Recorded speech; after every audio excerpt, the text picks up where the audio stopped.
Hello there. Today I want to show you guys how I have been painting chrome lately. And the particular product that I've been using, there's actually a couple out there. But essentially what I'm doing is I'm taking just your regular silver, and I'll go into detail as to how I painted that silver in just a moment. But taking that, where it does have a shine to it, it's not particularly reflective, and turning it into this.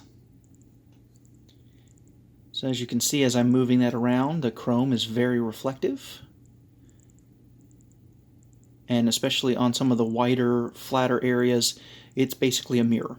And what I'm taking is, I'm using this alcohol-based chrome marker. Now, this set I got at Amazon. There's other brands. My local hobby store has this brand called Molotov. And I had one of those. I had used it up because this stuff is great. But essentially what you want to make sure is that you're getting an alcohol based. Now this particular one has, as you can see, chrome, kind of a copper and a gold. Now the copper and the gold they're good. They make a really consistent color, but it's not reflective. I'll show you an example. I have this nice little land speeder conversion with R2 and C3PO, and I use that gold on the 3PO, and as you can see, it's very smooth. It doesn't have the little metal flecks that a lot of metallic paints do, so it is a really good product, but it's not as mirror reflective as the chrome. But we're going to take a look at how I've done that. So as you'll notice, this guy looks almost finished. I am going to take off. I have his banner and his weapons magnetized. And I first start out by priming the model black. So here's an example of an in progress. So I paint the model black. I dry brush it silver. I tend to start with a kind of a darker, if you're using Games Workshop paints, like a lead belcher. I kind of mix and match a lot of my own paints, but kind of a darker silver. Dry brush that over it. Dry brush a very bright silver over it, preferably the brightest, whitest silver that you can get. And then over the entire model.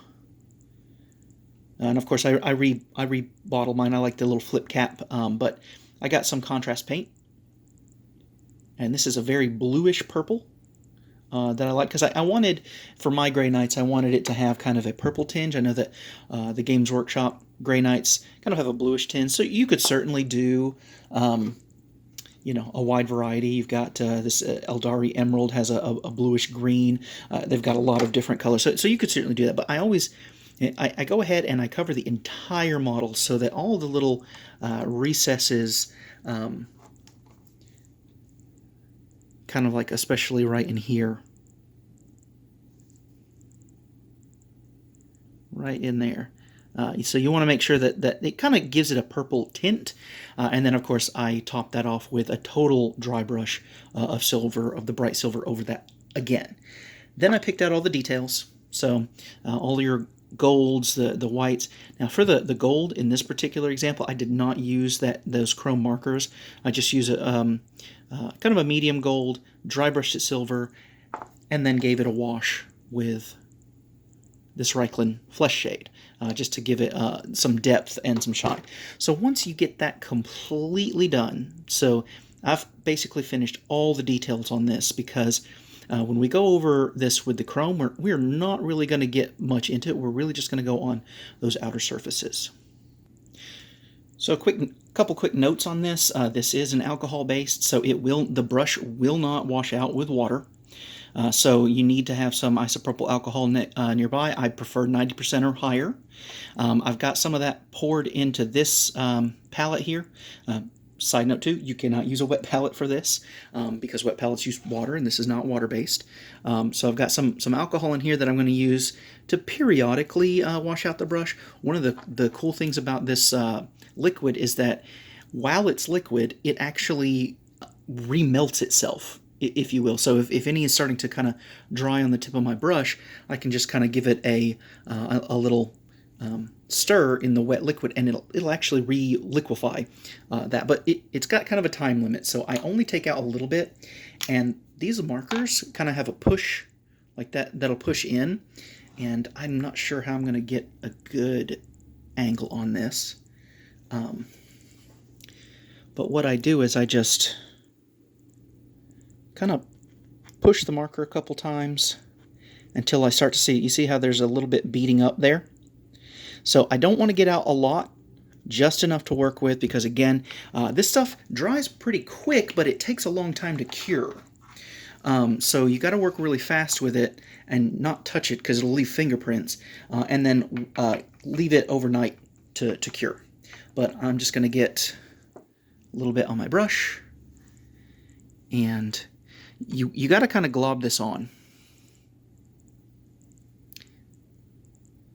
So you want to spread it over the whole thing while it's entirely wet, and what it'll do is it'll settle into that chrome finish. And then just take your time going over the whole thing. Again, when it starts to stop being kind of liquidy, it will start to kind of goop. That's when it's time to either retouch with your brush or to clean it out, clean out your brush.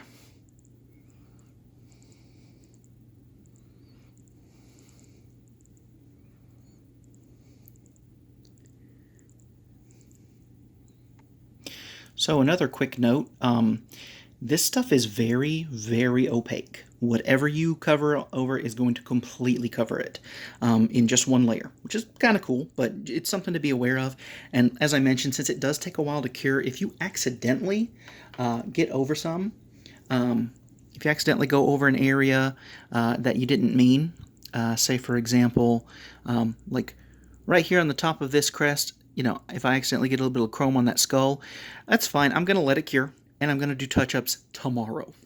I'm going to let it completely cure and then just go over it. But one of the things I'm trying to do, I'm trying not to go into those recesses where I had that purple, because again, that's the color I wanted to tint. And my brush is starting to get kind of goopy.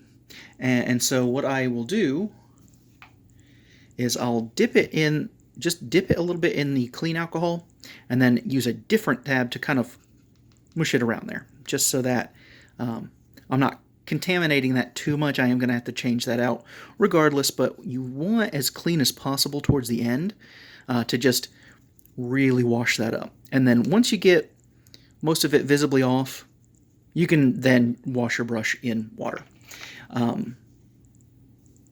Isopropyl alcohol shouldn't be too terribly damaging. It is actually great for cleaning brushes. I use it to clean my airbrush.